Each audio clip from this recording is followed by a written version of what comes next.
Boa noite, Brasil. Boa noite, Além Brasil. 21 horas, 1 minuto, horário de verão, horário de Brasília. Estamos ao vivo no nosso encontro semanal com o programa ABP TV. Hoje falando sobre redução da maioridade penal e psiquiatria. Um tema muito interessante. Os nossos convidados são da cidade maravilhosa do Rio de Janeiro, Dr. Talvani de Moraes e Dr. Fernando Portela. Você também pode participar deste programa, mas antes nós vamos apresentar um pequeno vídeo sobre esse tema. Põe no ar.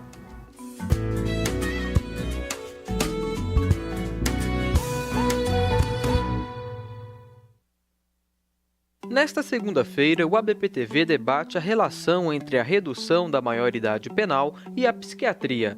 Esse assunto está cada vez mais presente nas discussões da sociedade brasileira, ainda mais com a aprovação da diminuição da maioridade penal na Câmara dos Deputados. Acerca deste tema, muito tem sido exigido da psiquiatria e de seus médicos acerca de pareceres, como sugestões frequentes de submeter os menores infratores a avaliações psiquiátricas e ou psicológicas para atestar a imputabilidade e a maturidade do indivíduo em questão.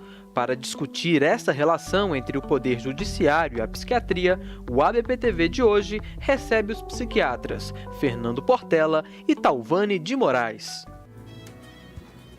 É isso aí. Você também pode participar desse programa. Estava vendo agora aqui algumas perguntas já chegando. Põe no ar, Diego. Para participar é muito fácil. Basta acessar o portal da ABP, www.abp.org.br. Na página de exibição do programa, encontre o formulário do Linha Direta. Coloque o seu nome, o seu e-mail, diga se você é associado ou não da ABP e preencha com a sua mensagem. Participe dos debates ao vivo do programa ABP-TV. O ABP-TV de hoje discute mais um tema da revista Debates em Psiquiatria, a RDP. Para saber mais sobre o assunto, entre no site da ABP e leia o artigo completo na RDP ano 6, de março e abril de 2016. Tem acesso ao melhor da atualização científica psiquiátrica através da ABP. A RDP também está disponível no aplicativo da ABP. E o tema da semana que vem também é da RDP: sintomatologia psicótica e ayahuasca. É isso aí. O que o psiquiatra forense fala sobre isso? Vamos primeiro conversar com os nossos convidados. Meu primeiro boa noite ao doutor Talvani de Moraes. Boa noite, doutor. Aos nossos queridos colegas que nos assistem e ao público em geral. Isso aí, prazer em tê-lo conosco aqui. Em nome do doutor Antônio Geraldo, nosso presidente, e de toda a equipe da ABP, agradeço a sua participação voluntária. E eu estava recebendo justamente a primeira pergunta, que era para o senhor no momento da sua aparição. O que o psiquiatra forense fala sobre a redução da maioridade penal? Bom, em primeiro lugar, é preciso a gente fixar uma ideia de que a maioridade penal ela se baseia no conceito de culpabilidade e de imputabilidade. São conceitos jurídicos, não são psiquiátricos. Por quê? Porque nosso direito penal, assim como o restante do direito do sistema brasileiro e do mundo ocidental em geral, ele é baseado na lei. Por isso ele é dito um sistema positivo, ou seja, tem-se a lei escrita e a partir dali é que se aplica o princípio que ali está estatuído. Isso é feito pelo legislador, quer dizer, é feito pelo Congresso Nacional. Não tem nada a ver com a área científica. O Congresso, obviamente, procura informações várias, mas estabelece um marco. No caso da maioridade penal, estabelece um marco. No caso do Brasil, estabeleceram 18 anos a partir de 40. É importante a gente lembrar isso, que historicamente, quando o Brasil foi descoberto, o que valia era o direito português, chamadas ordenações filipinas. Ali a maioridade era de 20 anos. Ou seja, entendia o legislador da época que 20 anos era a idade capaz de responder pelos atos criminosos. Quando o Brasil se tornou independente, em 1822, criou-se um novo código próprio do Brasil, chamado Código Criminal do Império Brasileiro. O Brasil era um império. E aí a maioridade era de 14 anos. Veja que caiu muito, de 20 para 14. Em seguida, mas alguns anos depois, se proclamou a República. E veja que curioso, na República, o legislador achou por bem estabelecer a maioridade em 9 anos. 9 anos de idade. Muita gente pode não ter notícia disso, mas é um fato histórico. Só em 1940, com o Código Penal que está em vigor atualmente, com algumas modificações, mas no que tange a maioridade, se estabeleceu o marco de 18 anos. Por que eu contei tudo isso para os colegas? Para ver que realmente o marco é jurídico. O legislador estabelece uma idade limite para responsabilizar o indivíduo pelos seus atos, e isso não depende da psiquiatria, nem da psicologia, nem das ciências humanas. Isso depende do interesse do legislador. É um ato eminentemente discricionário. O legislador escolhe o marco. No Brasil, são 18 anos. Muito obrigado, doutor Talvânio. Quero dar meu primeiro boa noite aqui também a Graça Moraes, a Luciene, psicanalista, Daniela Vieira, Alisson César, Cleide Mariana, Renan Rocha, Alque Guimarães, Jaqueline Nascimentos e Yolanda Fraga. Muito obrigado por essa audiência que muito nos honra. E vou dar meu boa noite ao doutor Fernando Portela. Boa noite, doutor. Boa noite, Valdir. Muito obrigado pelo convite a participar mais uma vez desse programa. Doutor Fernando Portela está ao telefone conosco. Em nome do doutor Antônio Geraldo, nosso presidente, de toda a equipe da ABP, agradeço também a sua participação voluntária, doutor Fernando. E vou lhe passar a pergunta que chegou pelo linha direta através do site da ABP, da Samanta Neves. Ela pergunta: as falhas na educação familiar e ou escolar, principalmente no que diz respeito à chamada educação em valores ou comportamento ético, e, finalmente, certos processos culturais exacerbados em nossa sociedade, como individualismo, consumismo e cultura do prazer, podem levar o adolescente a cometer crimes? Bom, isso é uma pergunta, foge um pouco da questão enfocada nesse tema aqui, né? De fato, a educação, né, e a interação social que um adolescente tem, né, influi, evidentemente, no seu comportamento, né? Agora, o comportamento criminoso, ele é regulado pela sociedade, né? Pela escola, pelo meio ambiente, pelas pessoas, etc. Então, o indivíduo tem um certo freio moral, né, que a sociedade exerce sobre ele, né? A disposição ou inclinação para a criminalidade é uma outra coisa. Aí entra em jogo fatores diversos, como, por exemplo, transtornos mentais, tais como a psicose, a epilepsia. Entra em jogo fatores ligados à formação da personalidade, a certos transtornos, a certos déficits, etc. Então, são fatores que têm que ser analisados caso a caso, né? O papel do psiquiatra é basicamente este, né? É examinar se no indivíduo, né, um comportamento criminoso, quais são os determinantes deste comportamento do ponto de vista psicopatológico, né, do ponto de vista do seu funcionamento mental e do seu funcionamento da personalidade.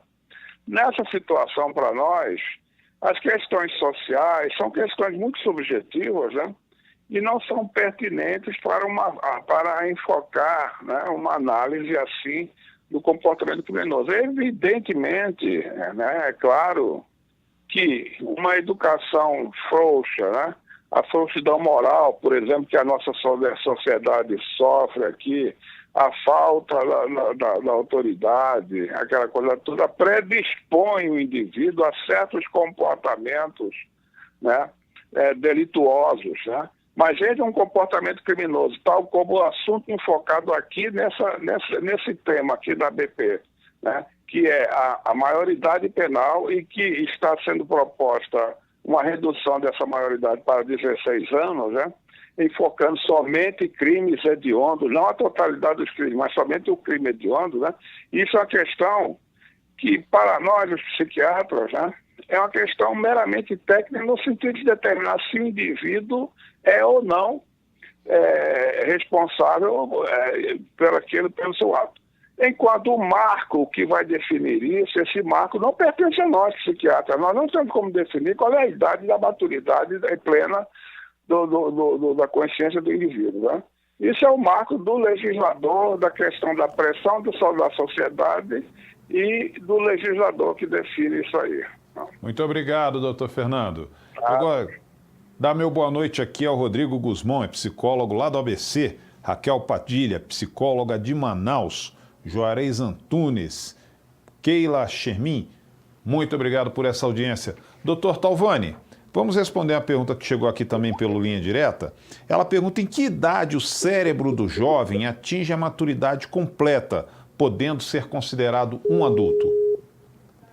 Doutor Talvani caiu? Então vamos, doutor Fernando Portela. Doutor Fernando, o senhor está me ouvindo?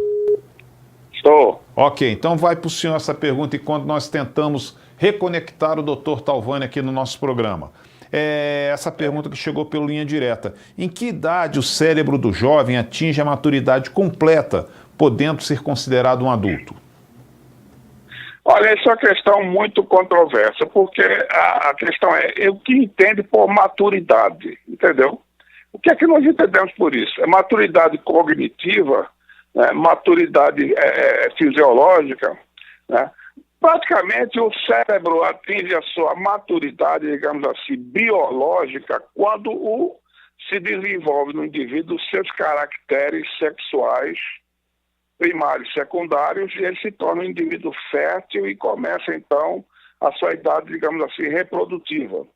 Nesse sentido, o cérebro completaria mais ou menos seu desenvolvimento biológico, mas isso não tem relação com elementos ligados à cognição, consciência, desenvolvimento mental, etc., que é uma variável, entendeu?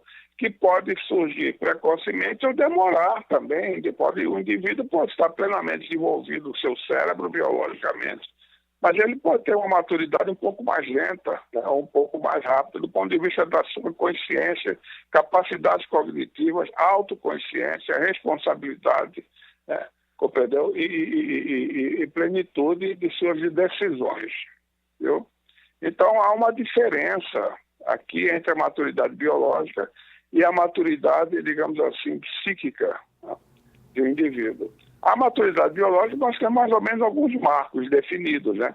Entendeu? Que é como eu acabei de falar, né? Quando se desenvolve já plenamente o indivíduo em idade reprodutiva. Agora, do ponto de vista da sua consciência, da sua capacidade de tomar decisões e atuar cognitivamente, né? Como ente, né? Como uma personalidade, né? Um ente, um indivíduo, né? Isso pode variar, entendeu? Nós não temos um marco específico para isso. Existem testes psicológicos, etc., para a gente saber mais ou menos alguma coisa relacionada a isso, mas não há uma conclusão, não há critérios bem estabelecidos que possam definir, do ponto de vista que eu falei da consciência, né, da psíquico, né, o desenvolvimento do cérebro nesse aspecto. Porque o cérebro, a gente tem que ver o seguinte: o cérebro é um órgão fisiológico, né, mas também é um órgão, tá, onde se assenta a atividade mental, né?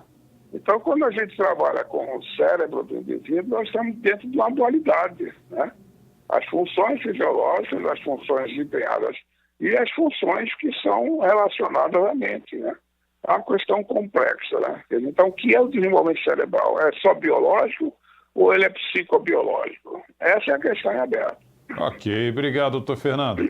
São 21 horas 16 minutos, horário de verão, horário de Brasília. Nós estamos com 16 minutos de programa. Por que eu estou falando isso? Dá tempo, aproveite agora, compartilhe esse live, compartilhe essa transmissão ao vivo. Muito estou vendo aqui pelos comentários do Facebook que o pessoal está falando que esse tema é muito interessante. Então compartilhe com aquele teu amigo, com aquele teu colega. É um tema realmente interessante e os nossos dois convidados aqui são referências neste tema. E lembrando que você também pode fazer a pergunta através desse espaço de comentários no Facebook, além do nosso canal de linha direta no site da BP, você pode fazer também suas perguntas, suas considerações, suas contribuições através desse espaço de comentários no Facebook. Doutor Talvani voltou com a conexão, Diego? Doutor Talvani, bom tê-lo de volta. Desculpe aí aos nossos colegas que estão assistindo, porque houve alguma coisa aí. Esses mistérios da internet, né? Coisa boa. Então vamos responder aqui, doutor Talvani, é o Danilo Rodrigues.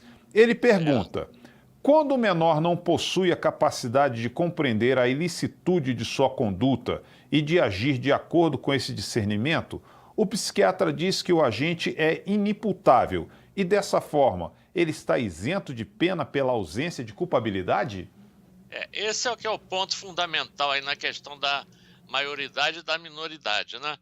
O doutor Portela colocou muito bem a questão da chamada maturidade. Quer dizer, se a gente for realmente apurar o que é a maturidade, a gente vai ver que fundamentalmente o que se cobra na maturidade é o juízo crítico. Essa capacidade de avaliar os valores sociais, jurídicos, né? E de toda uma convivência social. Porque o que é o direito penal, que é o que a questão vai cair, no direito penal, na capacidade de punir alguém. O direito penal é a última ratio, como se costuma dizer, ou seja, é o último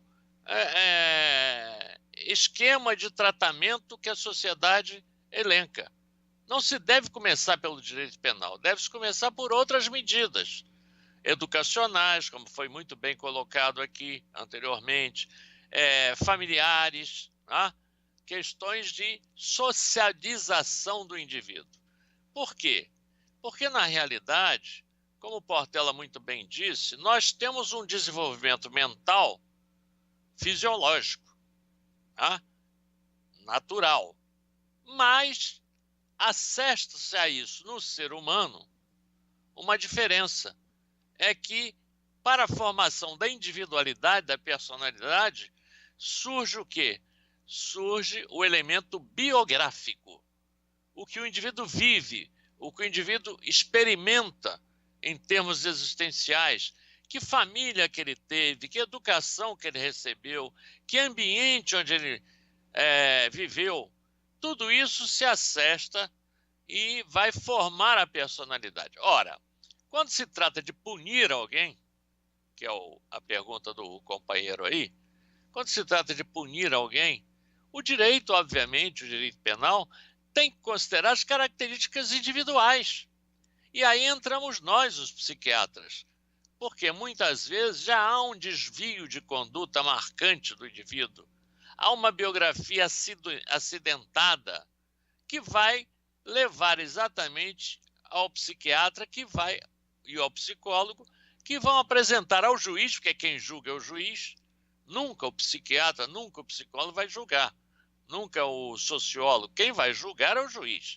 A competência exclusiva do julgamento é do juiz. Vai se mostrar ao juiz que, olha, excelência, esta pessoa, quando cometeu o delito, em razão da sua imaturidade, em razão da sua falta de juízo crítico, ela demonstrou que não tem ainda condições plenas de ser cobrada pelo seu ato. É a questão da culpabilidade. Daí vai surgir não só, se a pessoa for condenada, a questão, inclusive, da dosimetria da pena. O juiz vai considerar isso. Dependendo do laudo psicológico, psiquiátrico, é claro que ele vai aplicar uma pena mais grave numa pessoa que tenha plenitude de maturidade, a total capacidade de avaliar a realidade em relação a uma outra. No caso do adolescente, punível, até 18 anos, pela nossa Constituição, ele não é punível. Mas com 19 anos, será que mudou muito de 18 para 19? Nós que trabalhamos, né, com o psiquismo, nós sabemos que mudou muito pouco. Que até encontramos pessoas com 20 anos, 21, que apresentam uma certa imaturidade diferente de alguém com 30, 40. Então, esse aspecto subjetivo, nós profissionais da área de saúde mental, podemos ajudar o juiz a compreender. Não interferimos no julgamento, mas podemos contribuir para que o julgamento seja mais justo. Desculpem aí o trocadilho, mas é um julgamento justo. Quero dar meu boa noite aí a Lucia Amoroso, Jaqueline Nascimento, Mauro Porcu, Talan Soledad. Estão todos nos acompanhando aqui pelo Facebook. Doutor Fernando Portela, vamos responder aqui ao Jean Paul, que também fez a pergunta através do Linha Direta da ABP. Ele pergunta: a simples presença de uma psicopatogenia já é suficiente para comprovar a inimputabilidade? Não, o psicopata, o sociopata, não tem transtornos mentais que desorganizem os seus atos e sua consciência, de tal modo ele praticar um ato impulsivo e, desse modo, não ter exatamente ciência, juízo daquilo que cometeu. Essas personalidades sociopáticas, né, elas são personalidades que não são transtornos, que não são consideradas transtornos mentais. Ele não é mais uma questão ligada à estrutura, à formação, ao desenvolvimento da personalidade que predispõe ou inclina o indivíduo a atos impulsivos, atos em que ele não tem freios, né, para adiar suas necessidades ou seus desejos, e desse modo eles tendem a cometer delitos e reincidir em determinados delitos, né? Ou seja, a psicopatia, a sociopatia. Agora, há outros fatores ligados aos transtornos mentais, por exemplo, um psicótico em pleno delírio, né, uma atividade delirante e a alucinação, ele pode cometer um crime sem saber exatamente, sem ter uma razão, uma causa consciente, né, pré-determinada, elaborada para aquilo, né? Ele está sob domínio de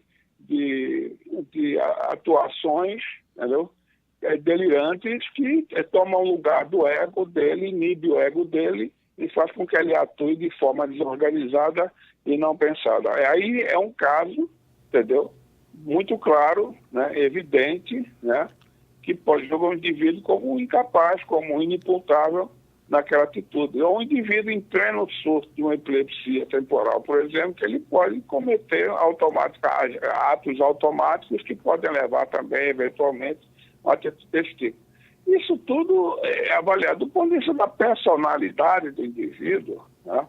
O indivíduo com transtorno de personalidade, um psicopata, um sociopata, né, são indivíduos que têm plena consciência dos seus atos, né, e que têm como um fator ligado à sua estrutura de personalidade uma inclinação.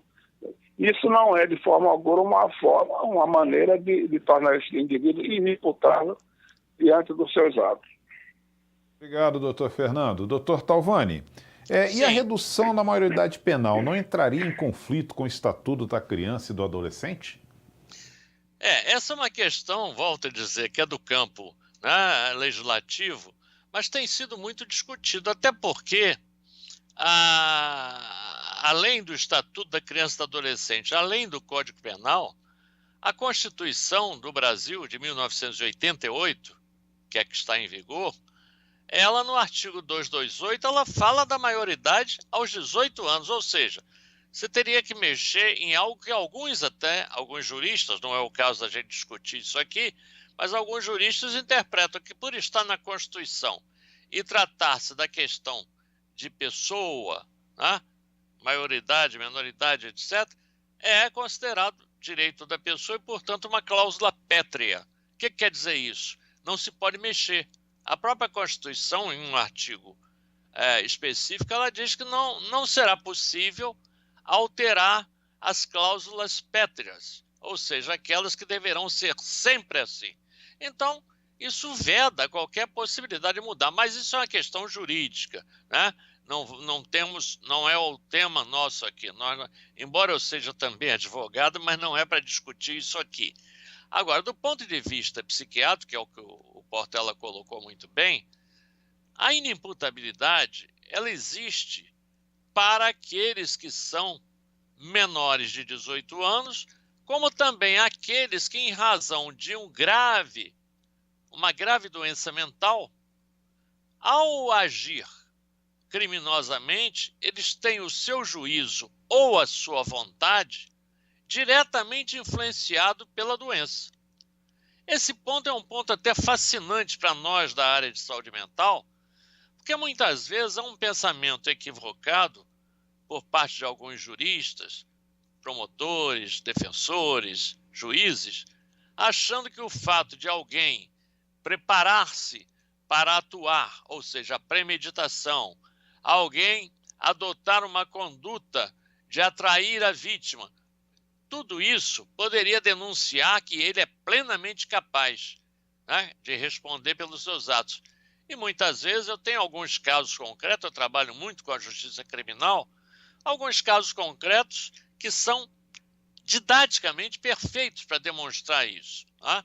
É claro que nós não podemos discutir aqui questões pessoais de cada situação, mas posso, em tese, dizer o seguinte: alguns pacientes mentais graves, alguns doentes mentais graves, que eu tive a oportunidade de examinar e assessorando a justiça, eles tiveram uma conduta de comprar arma, de tentar saber dia e hora que a vítima iria àquele lugar para surpreender a vítima e matar a vítima. Aí você pensa logo, bom, então se a pessoa fez isso, ela premeditou, ela estava em seu juízo perfeito? Não, ela estava dentro, como Portela falou muito bem, de um delírio. E nesse delírio, muitas vezes delírio alucinatório, ele tem a convicção delirante, é bom frisar, ele tem a convicção delirante de que aquela vítima o está perseguindo, o está prejudicando, está preparando algo para ele. Então ele vai lá e surpreende a vítima e mata. Então, além de matar, outros crimes, pode praticar lesão corporal, etc., mas não é o caso. Então, fica claro para a gente, em primeiro lugar, que a doença mental pode gerar um comportamento classificável penalmente como criminoso. Aqui eu gostaria, com a permissão de vocês, de chamar a atenção de um fato. Eu invoco, inclusive, a minha observação de anos.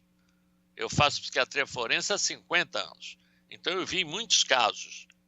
E eu posso afirmar que o doente mental que comete delito é exceção, não é regra. É muito mais frequentemente o doente mental é vítima de delito e não autor de delito. Ao contrário do que os leigos imaginam muitas vezes. Ele é doente mental, ele é perigoso, ele pode matar, ele pode ferir. Não. O doente mental, até por um aspecto.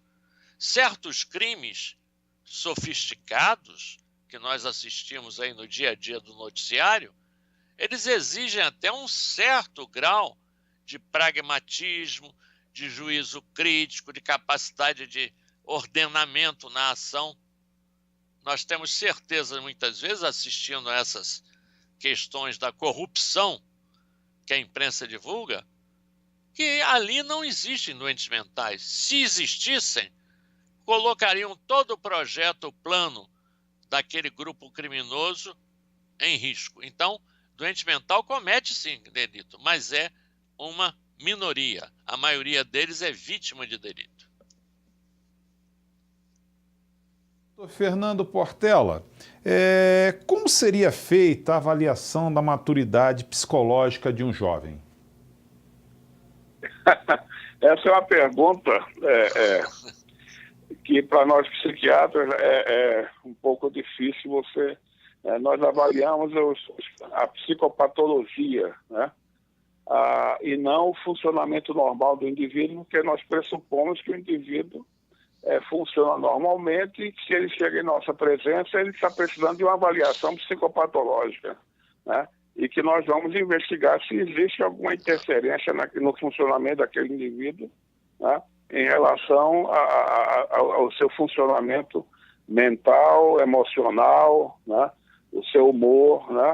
Suas capacidades cognitivas, etc., né? Então, a maturidade psicológica não é um assunto muito subjetivo, né? Por exemplo, né? Daí essa questão do marco, né? Até que ponto nós podemos dizer que o indivíduo é totalmente responsável pelos seus atos? Aos 18 anos, aos 16 anos, aos 14 anos.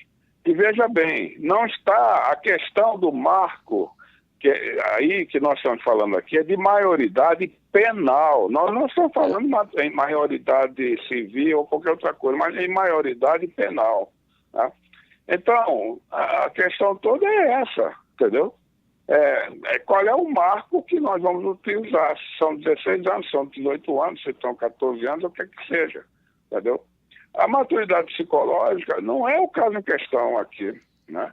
O caso em questão é qual é o marco em que nós podemos separar, né, com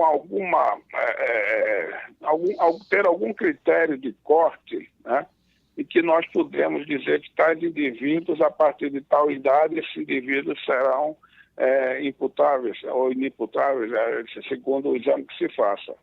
Essa é a grande questão em jogo, né? Essa pergunta, inclusive, leva a uma outra observação que é muito importante, que as pessoas não estão muito conscientes aqui, que é o seguinte: toda essa discussão foi gerada pelo fato de alguns crimes hediondos terem sido perpetrados por menores. Mas se nós fizermos uma estatística de todos os menores que estão nessas instituições aí socioeducativas, né, a grande maioria deles não cometeram crimes hediondos. Se você for pegar o lápis e ver o percentual desses menores que praticaram crimes hediondos, é um percentual muito pequeno. E o que aparece na imprensa é 1, 2 ou 3 casos, né, que causam uma repercussão e uma comoção muito grande e que leva a questões dessa natureza, né? Fora disso, essa grande questão da delinquência que existe aí é mais socioeconômica do que psíquica ou psiquiátrica, entendeu? É uma questão que realmente, para um psiquiatra, é difícil a gente opinar sobre isso, porque nós estamos lidando com um país em crise, um país em que há de desassistência, e tem que o grande problema é socioeconômico, não é um problema mental, praticamente, né? Agora, quando a gente vai enfocar exatamente o nosso objetivo aqui, que é a questão da maioridade penal e a questão de decidir a lei que está em vigor, que é só julgar a maioridade penal para aqueles indivíduos, veja bem, que cometeram crimes hediondos, né? Aí nós vamos chegar num percentual tão pequeno, entendeu? Que eu não sei se vale a pena se discutir essa questão. Entendeu? Uma vez que pertence exatamente ao grupo de pessoas que estão naquela fase, na cauda da curva, né, excepcional do desvio da conduta. Compreendeu? Portela. É isso. Talvani, Portela, eu gostaria de, Sim. Como você colocou muito bem, as pessoas leigas às vezes confundem inimputabilidade por menoridade com impunidade. É importante dizer Exato. que o Estatuto da Criança e do Adolescente, que está em vigor desde 1990, de maneira muito clara, ele divide o grupo dos menores de idade em 2 subgrupos, a criança e o adolescente. A criança realmente não sofre punição, a não ser a questão de acompanhamento, etc., por grupos próprios, até os 12 anos, incompletos. De 12 a 18, o que acontece? Ele sofre, sim, o chamado tratamento socioeducativo. Socioeducativo, exatamente. E, inclusive, pode colocá-lo até segregado da sociedade. Existem estabelecimentos, nós temos aqui no Rio alguns, pelo Brasil existem, onde os menores, a partir dos 12 anos completos até os 18, se cometerem atos infracionais, que é o que corresponde a crime, se for grave, ele fica em prisão própria, que não é uma pena, mas é um tratamento compulsivo, ou seja, ele não pode se recusar. Ele vai para lá, fica segregado e ali ele todo um sistema de tratamento que ele sofre com restrição da liberdade. E recuperação, né, social, né? Isso. Doutor Talvani, aproveitando aqui a sua conexão, vamos responder aqui a Elaine Bedin. Ela pergunta, mas se a psicopatia não é considerada uma psicopatologia, e sim um desvio de caráter irreparável, por que há redução de pena? Essa é uma questão, a colega colocou uma das questões mais discutidas na área da psiquiatria forense e do direito penal. Porque, veja bem, no Brasil existe uma solução que ela tocou que não existe em outros países. Quer dizer, o Brasil tem esse aspecto, poucos são os países que têm esse tipo de orientação. O que é isso, para ficar bem claro?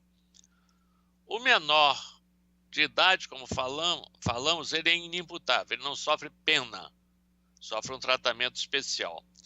O doente mental, que porventura cometa, e aí maior de idade, que cometa um delito e ficar comprovado tecnicamente que o delito foi fruto da doença mental dele, dos sintomas dele, etc., ele também não sofre pena. Ele sofre um tratamento especial. Ele é internado pelo juiz nos chamados estabelecimentos de custódia e tratamento psiquiátrico. É um hospital psiquiátrico, que apenas tem uma custódia, né? Tem vigilância. Mas existe um intermediário que os comentaristas do Código 40 chamam de pessoas que estão na fronteira entre a doença e a saúde. Essas pessoas são chamadas personalidades psicopáticas antigamente e hoje em dia estão classificadas como transtornos de personalidade. Aquilo que o Portela muito bem explicou, ou seja, são pessoas que têm alterações do caráter, alterações do comportamento, mas não têm delírios, não têm alucinações, portanto não são doentes mentais típicos. O que o legislador, voltamos ao legislador, o legislador, qual foi a solução que ele encontrou? Ele disse, não podemos punir essa pessoa da mesma forma que punimos uma pessoa sadia, que voluntariamente pratica um delito. Então essas pessoas têm que receber um tratamento especial. Daí, eles não dão a inimputabilidade, como a doutora muito bem colocou aí, não são inimputáveis, mas sofrem uma pena reduzida ou então, alternativamente, se for o julgamento for desse sentido, eles são tratados. E esse tratado é que é a grande crítica nossa da saúde mental, né? Porque nós sabemos, na prática, que até hoje não temos. É claro que em medicina, em psicologia, nós não podemos afirmar que nunca teremos. Mas até o momento, não temos um tratamento que possa realmente modificar essa situação do chamado psicopata. Então, essa é uma crítica e me parece que tão cedo não teremos solução para isso. Porque também dar a essas pessoas uma apenação, como faz, por exemplo, o sistema americano nos Estados Unidos, eles são apelados igualmente a qualquer pessoa e vão para a cadeia e cumprem pena. E geralmente, pela falta de contenção dos seus instintos, na cadeia eles criam problema, acabam aumentando as penas, acaba tendo dificuldade de sair da cadeia. Então, alguns aqui no Brasil defendem isso. Eu, pessoalmente, acho que não. Acho que eles têm uma deficiência, que não é doença, mas não são sadios. Então, essas pessoas merecem um tratamento especial. É o que a lei brasileira até o momento faz. Não sei até quando. Obrigado, doutor Talvani. Quero dar meu boa noite aqui à doutora Elaine Bedin, Agnes Fortunato, Carlos Eduardo, Lucia Amoroso, a doutora Sandra Peu, que está nos acompanhando lá de Salvador. Muito obrigado por essa audiência. Doutores, nós estamos quase encerrando o nosso programa, mas chegou uma pergunta aqui que eu gostaria de passar para os nossos dois participantes, começando pelo doutor Talvani de Moraes. A pergunta é de Felipe Linhares, é uma pergunta um pouco extensa, por isso que eu gostaria da participação dos dois. Felipe Linhares, ele diz: doutores, boa noite. Agradeço imensamente a possibilidade de discutir esse tema tão sensível que acredito que terá a condução à altura. Gostaria de esclarecer o papel da psiquiatria no estudo da criminalidade. 1. Ela, a psiquiatra, partindo da psicopatologia, dará o parecer sobre a influência de transtornos mentais que favorecem comportamentos considerados socialmente marginais? Ou talvez, 2, a psiquiatria visa o estudo do comportamento e, portanto, demanda estudos acerca de variáveis psicossociais. Por favor, se possível, esclareça a diferença dada a partir do ECA, da troca do termo menor, não mais utilizado por criança e ou adolescente em conflito com a lei e da questão da pena punitiva e medida de ressocialização. Quem fez a pergunta foi Felipe Linhares. Começa com o doutor Fernando Portela, por gentileza. Bom, a psiquiatria ela é basicamente uma ciência médica que estuda a anormalidade mental, ou seja, as condições de que a mente funciona fora da norma, né, socialmente, antropologicamente, psicologicamente aceita. Portanto, nós temos bastante experiência com isso, muita experiência mesmo, uma experiência acumulada historicamente. E nós sabemos também que, como certos transtornos mentais estão ligados a comportamentos violentos, a comportamentos que podem gerar certos tipos de consequências, etc., porque nós temos uma ampla experiência epidemiológica também em relação a isso, além de um campo de observações imenso sobre isso, etc. Então, o nosso objetivo, nosso método é esse, né? A psicopatologia, a investigação, entendeu? O segmento, a epidemiologia, o impacto social, a cultura, etc. Isso aqui é a psiquiatria. Essa questão que nós estamos aqui, né, nós estamos discutindo um marco chamado maioridade penal, aqui em função do problema que se desenvolve aqui na... O áudio do doutor Fernando Portela não teve uma boa conexão. Vamos passar para o doutor Talvani de Moraes. Doutor, por favor, responda ao nosso internauta Felipe Linhares. Como está chegando ao final do programa, antes de responder, eu queria pedir desculpas a você, que é o apresentador e coordenador aí, porque eu atravessei um pouco, né? Eu saí na pergunta anterior. Os nossos doutores são as estrelas do nosso programa. Fique sempre à vontade, doutor. Desculpa a você e a todos os que estão assistindo. E ao Portela também, né? O Portela estava falando e eu entrei. Fique à vontade, doutor. Como psiquiatra, ele compreende que eu sou muito falante, né? Bom, o Felipe colocou uma pergunta muito interessante. Dá um programa inteiro, Felipe. Mas vamos tentar sintetizar aqui, porque tem um problema do tempo, né, que nos limita. Você falou da psicopatologia e crime. Essa área é a área exatamente que a psiquiatria forense procura contribuir com a justiça. Por quê?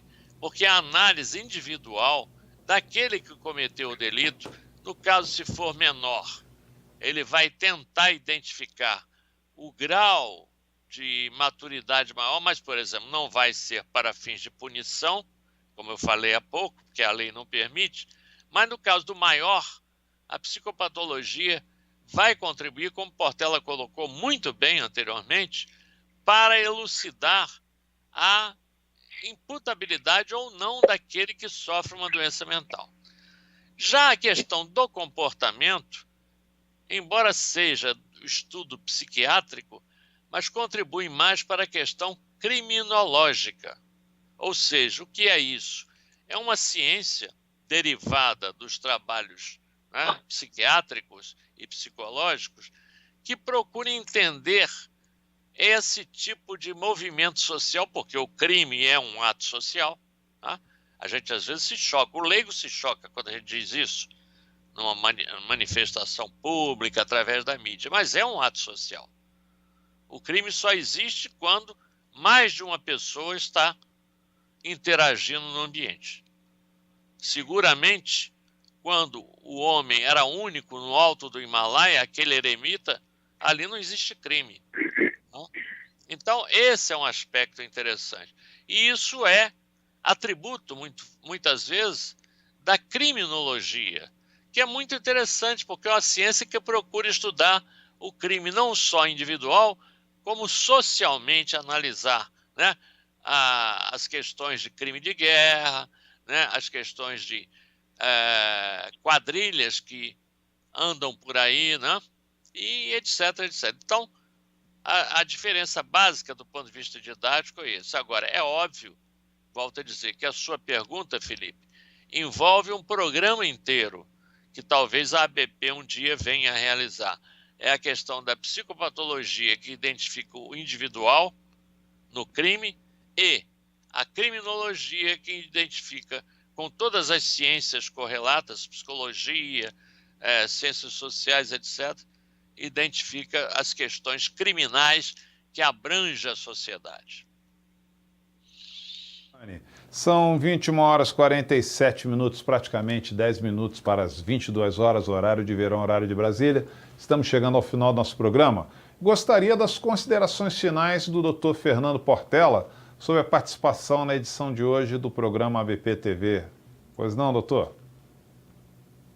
Eu apenas agradeço. Esse é um tema muito amplo, né? Nós aqui só analisamos uma questão polêmica, né? Que é a questão da maioridade penal, né? Mas isso tem muitos envolvimentos, como foi visto ao longo desse programa, as consequências, né, e as derivações que esse tema pode levar. Fica aqui a sugestão para outros programas correlatos que possam desenvolver esses temas que o Felipe, inclusive, colocou muito bem aqui. Doutor Fernando, doutor Talvani Moraes, suas considerações finais. Esse relógio é incrível, já participei várias vezes aqui do programa. Parece que o relógio aí da BP corre muito rápido, né? Tem que se tomar uma medida qualquer, falar com o doutor Antônio Geraldo para tentar, né, colocar um outro relógio. Mas é brincadeira, obviamente. Eu queria, em primeiro lugar, agradecer a todos os colegas psicólogos, assistentes sociais e de outras formações que nos honraram com a audiência. A presença do Portela enobreceu por demasia aqui a nossa participação. Ele é um colega que eu tenho o maior respeito e gosto muito de ouvi-lo sempre. A você e a toda a equipe produtora também os meus agradecimentos. Eu espero realmente que voltemos a discutir essas questões da psiquiatria forense mais adiante, para que nós possamos, inclusive, acabar um pouco, não vamos acabar nunca, mas diminuir muito a questão, por exemplo, do estigma que o doente mental que comete crime sofre duplamente. Ele sofre por ser doente mental, um estigma que todos nós discutimos, e mais do que isso, ele é um doente mental que é até tratado separadamente dos outros, porque ele é tratado pela justiça no sistema de custódia e tratamento. Isso é um duplo estigma e precisamos acabar com isso, porque o doente mental é uma pessoa que tem que ser respeitada e ele não tem culpa alguma de ter adoecido. Os atos dele, nós que trabalhamos na área de psicologia e psiquiatria sabemos que são atos contaminados na sua origem, porque ele realmente tem o seu raciocínio, o seu psiquismo alterado gravemente por essa terrível doença mental que atinge alguns seres humanos. Muito obrigado e uma boa noite para todos. Muito obrigado, doutor Talvani. De coração agradeço muito. em nome de Dr. Antônio Geraldo, de toda a equipe da ABP, a participação brilhante desses dois doutores, Talvânia de Moraes e Dr. Fernando Portela, direto da cidade maravilhosa do Rio de Janeiro. Agradeço muito aqui a contribuição do Departamento de Comunicação da ABP, que faz com que esse programa chegue até vocês todas as segundas-feiras, 21 horas ao vivo. Mas agradeço principalmente a você que participou aqui conosco, que faz sempre esse debate paralelo aqui no Facebook. Muitos agradecimentos, muitas felicitações, como diz virtualmente, muitas mãozinhas de palmas. As palmas são para vocês, que nos honra muito com essa audiência. Estaremos de volta na próxima segunda-feira, 21 horas ao vivo, aqui direto do nosso estúdio ABP TV. Tenham todos uma ótima semana. Tchau, tchau.